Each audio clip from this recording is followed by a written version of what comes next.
The Mediterranean Sea, 5th century BC, a great commercial network created by the Phoenicians.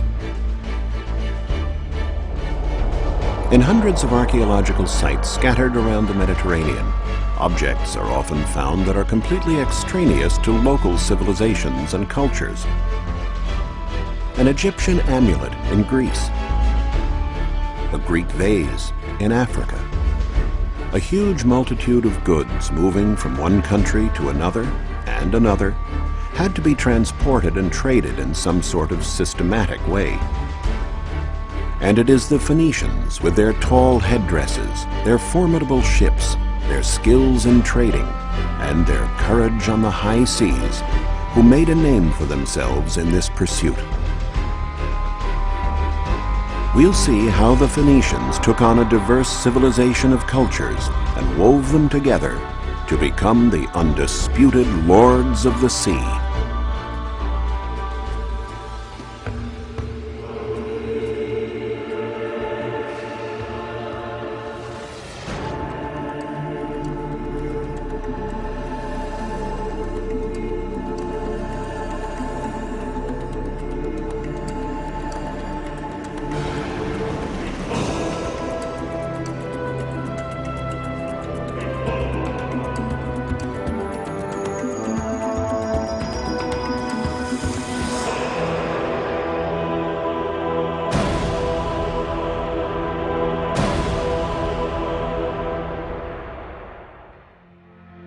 The Phoenicians originally came from what is modern-day Lebanon. They were organized into city-states, the most important of which was Tyre, whose magnificent Roman ruins are still standing. The easiest way for Phoenicians to increase their prosperity was by contact with other peoples, and the quickest route to new lands and cultures was the Mediterranean.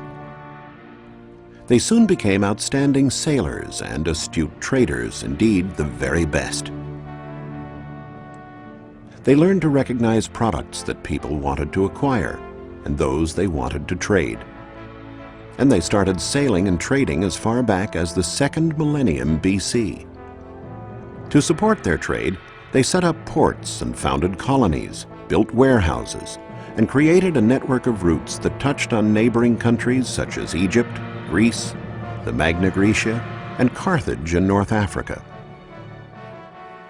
Then they went on to reach Sardinia, the Mediterranean and Atlantic coasts of Spain, and farther south, along the coast as far as Senegal, and north to England and Ireland. A network of this size with hundreds of colonies and thousands of ships had to be well coordinated. For years, scholars speculated as to how the Phoenicians were able to communicate with each other in those remote times, to organize warehouses and trade in such a variety of goods.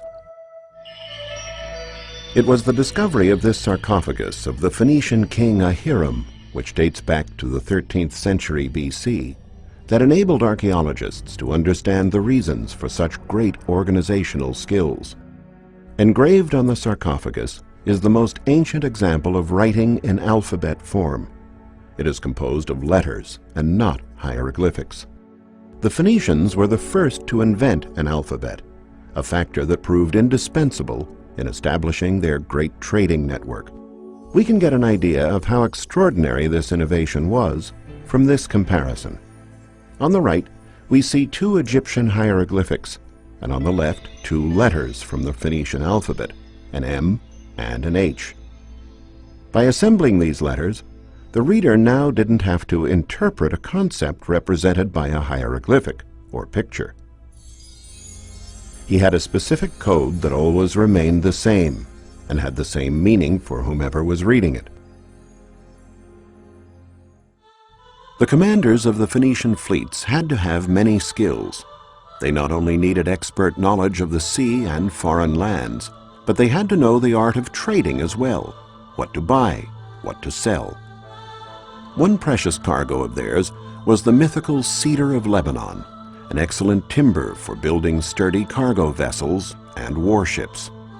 The timber could be bought in Baalbek, situated in the mountains that formed a backdrop to the Phoenician cities in Lebanon.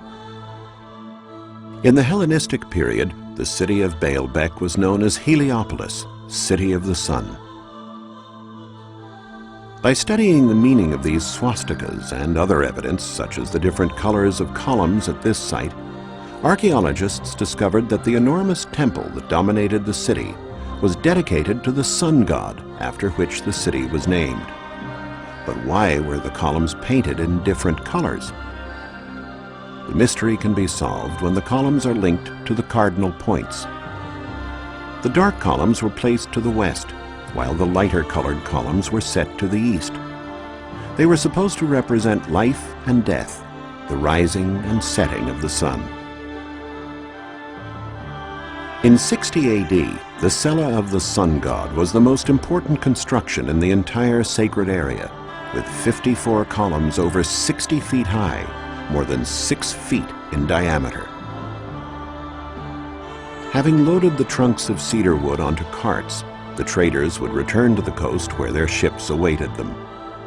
In the Bible, Ezekiel mentions that the Phoenician city of Byblus, which also lies in Lebanon, was the biggest naval shipyard in ancient times. Crossing the seas was not an easy matter, even with a good ship. This was one of the reasons why help from the gods was sought throughout the Mediterranean. These precious bronze statues covered in gold leaf have a strange headdress. It is a libad, which is typical of the Phoenicians. The statues have been found in great quantities in Byblus. They were votive objects used to invoke the favor of the gods. They were found at one of the most important places of worship for the Phoenician religion, the Temple of the Obelisks. In Byblus and other Phoenician cities, the remains of numerous Phoenician cargo ships have been found.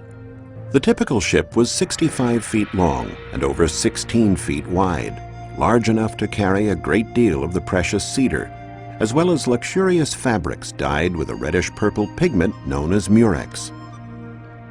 The Phoenicians took their name from these fabrics.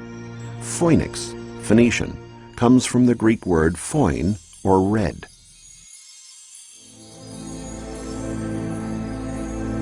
This precious cargo could have been exchanged in any port. But a wise fleet's commander might seek out a product that could be worth its weight in gold, a kouros. A kouros is an exemplary model of harmony and proportion in the male body.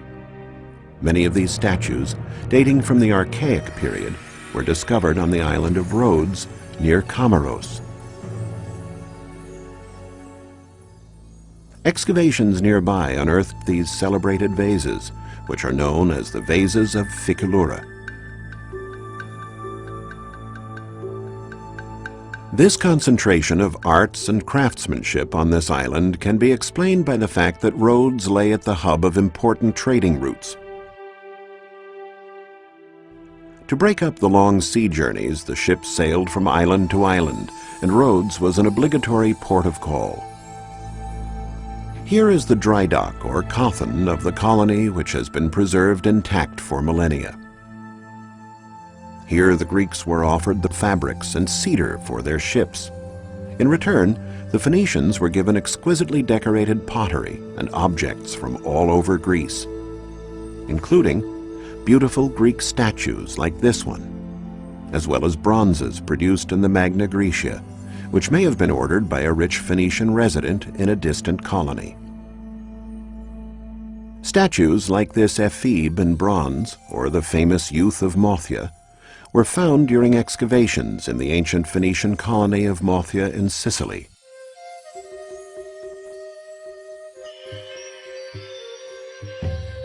The statues testify to the level of Phoenician trading in the Mediterranean, a veritable cross-cultural exchange.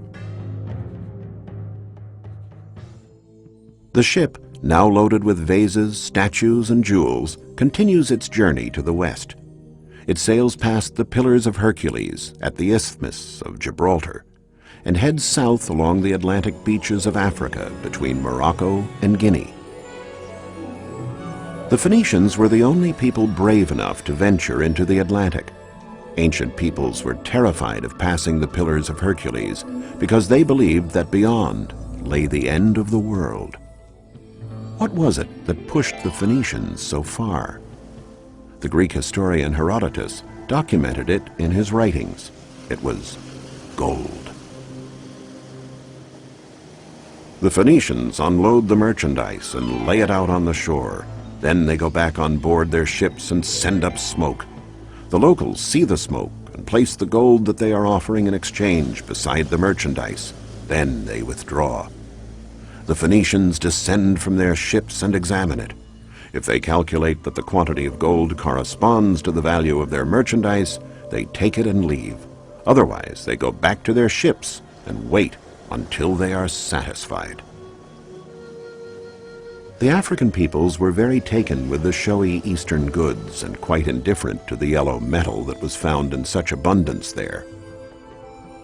This was the great bargain for the Phoenicians, leaving inexpensive pottery and jewelry and setting off again with gold.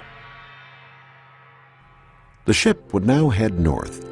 Excavations in England and Ireland have revealed that the Phoenicians reached even these far-off lands.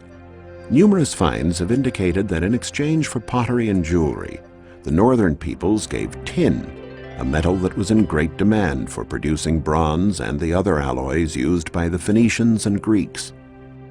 Ireland was the most northerly landing point for Phoenician voyages, and having traded their goods, the sailors could now make the return journey.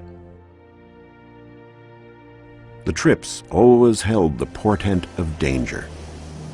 In the storms of the North Atlantic, the brave commanders would safeguard their ships and cargoes by tying themselves to the bow so that they could see more clearly and avoid the cliffs. It was from there that they gave instructions to the crew. If they were lucky enough to make it through, they would head south to the Phoenician colony of Cadiz. Here the Phoenicians bought iron and paid for it with gold. Then they traveled on to Majorca, and from there to the rich colonies of Sardinia.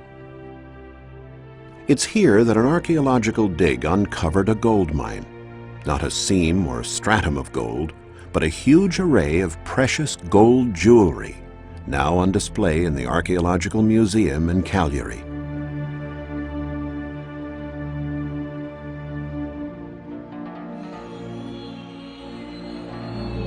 Since Sardinia has never had gold deposits, the precious metal must have come from Africa on Phoenician ships. In the Sardinian colonies, the Phoenicians themselves worked the gold into the most exclusive forms, modeling it in small molds. Sardinia was the largest producer of Phoenician crafts, especially in the field of glassmaking.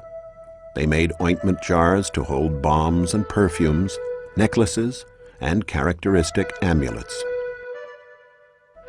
For centuries, it was believed the Phoenicians invented glass. While science no longer holds with this theory, they definitely were peerless masters in the field of glassmaking. For many years, archaeologists pondered the reason for the ambiguous smile on grinning masks like this one. They also didn't know the reason for the long arms on certain statues. Only after years of research did they find the answers. The masks were used to ward off evil spirits from the tombs. As for the statues, they were related to the more esoteric aspects of Phoenician medicine. They were offered to the gods to invoke a speedy recovery from illness. The affliction to be cured was in the exact spot touched by the hands, almost as if the sick person wanted to remind the gods what needed to be healed.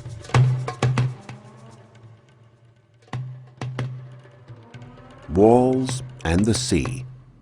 A combination like this generally implies that we are dealing with a Phoenician emporium or trading center.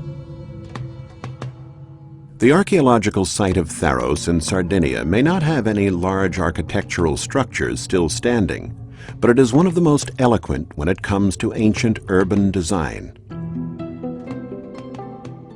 Here, Phoenicians would have traded the iron, lead, and part of the tin and gold they had for precious jewels. Tharos was one of the largest producers of jewelry of the period.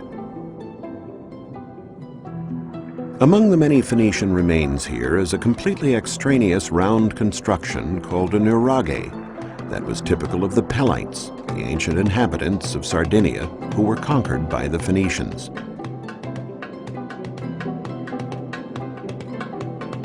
This is how the village would have looked about 3,000 years ago.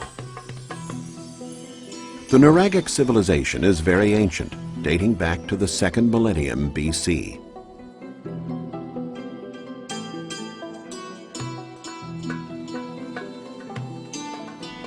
Their settlements were very compact, with narrow winding streets which made it easier to defend the village from enemy incursions. The houses of the ancient Sardinian people were a combination of fortified towers, granaries, workshops, and dwelling places. There was no distinction made between the function of the various constructions. There was only the nuraghe, a unit where productive and family activities were carried out around a fire, the main focus of the house. But what exactly does the word nuraghe mean? It seems to come from the way their dwelling was constructed. In the ancient local language, nur meant mound. As we can see, the walls of the constructions are thicker than the dwelling area. They were built with heavy stones heaped on top of each other without the use of mortar. The constructions reached heights of more than 65 feet without using any lime, and they are indeed mound-like.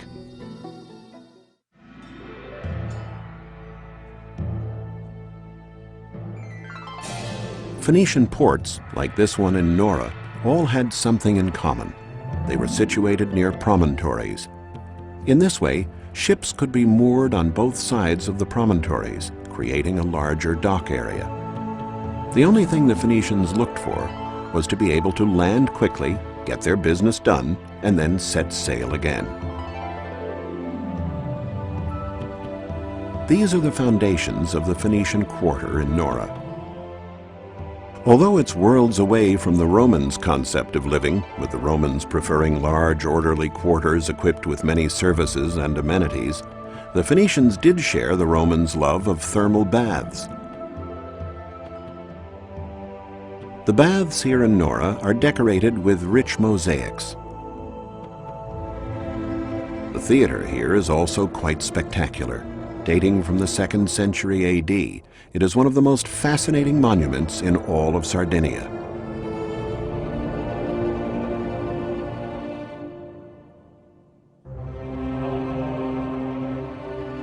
From this Spartan 5th century Phoenician port, the fleet would have set sail again, now laden down with even more jewels and precious objects.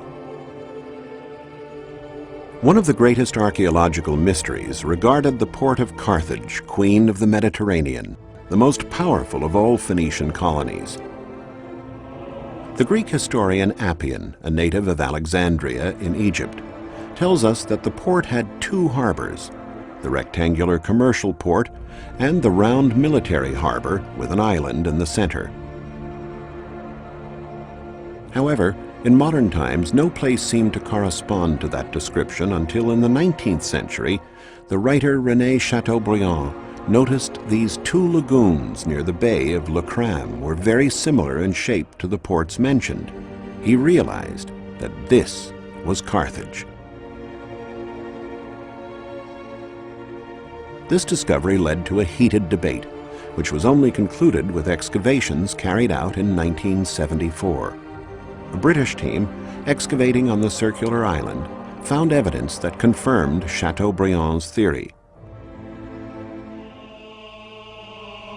The bustling port of Carthage was the largest and most modern port in pre-Roman times. Warships would pass from the commercial port through a narrow passage to the military harbor. Merchant ships were forbidden to pass beyond this limit. The ship that is entering the port is a trireme with 3 tiers of rowers, though the Carthaginians also had quadriremes and quinquiremes, which can be compared to modern-day battleships. All the ships returning from war missions, by which Carthage dominated the Mediterranean and protected Phoenician trading routes, were moored in this port. It was circular, with a round island in the center, known as the Island of the Admiralty. There were dry docks both on the island and in the outer perimeter of the port. On the summit of the island was the Pavilion of the Admiralty, from which the Supreme Commander of the fleet gave military orders. A bugler and a herald, armed with flags, controlled the traffic of ships in the port. If a trumpeter signaled to turn left, there had to be room enough to make the maneuver. The basin of water in which the ships moved was thus over 300 feet wide, the same diameter as the Island of the Admiralty on our right. There were 30 berths in the center and 140 on the outside. Since some of the very deep central moorings could hold 2 ships, there could have been 200 ships in the port at one time.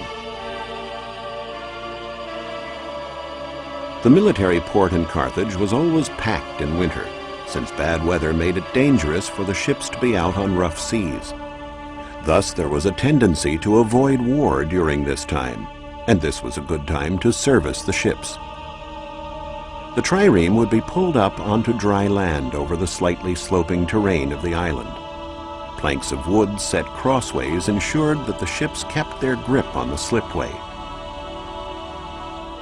At the entrance to the area, Ionic columns set at sea level gave the impression of a portico to make this military site look more elegant. The ships were also given special aesthetic treatment. Phoenician ships typically had an eye painted on the bow that was supposed to strike fear into their enemies. A warship differed from a cargo ship in that it had oars and oarsmen that enabled it to move very quickly. As well as being outstanding sailors, the Phoenicians excelled at shipbuilding. They mass-produced ships and replaced the vessels sunk by their enemies with great speed. All the parts of the ship were clearly marked by different letters and kept ready for quick assembly. In this way, they could build an entire fleet in a short period of time. The busy commercial part of Carthage, however, was the Bursa, the Acropolis of Carthage. This is where the major transactions, the trades and selling of jewelry and glasswork brought from Sardinia, would take place. These goods were in great demand in Carthage. On their way home, the ships might also sail up the Nile to the grand and mysterious kingdoms of the pharaohs. Despite the fact that Egyptians followed the cult of the hereafter, the royalty adored earthly treasures. The Phoenicians would have traded the jewelry from Pharos for linen, a hard-wearing fabric that only the Egyptians knew how to make. This material was indispensable for the robust sails used on Phoenician ships. They might also have purchased rare and exotic goods greatly sought after at the Persian court, namely monkeys and crocodiles. Finally, completing the loop and reaching the town of Tyre, they could sell the exotic animals to the Persians and the linen to their fellow countrymen. They'd be left with gold, silver, and a lot more money than they would have paid for the cedar back in Baalbek. Through their travels and their trading, their ancient wheeling and dealing, the Phoenicians formed links with most of the known world at that time, enabling a variety of peoples to share the best that distant cultures had to offer. The Phoenicians, undisputedly, the master merchants of the Mediterranean.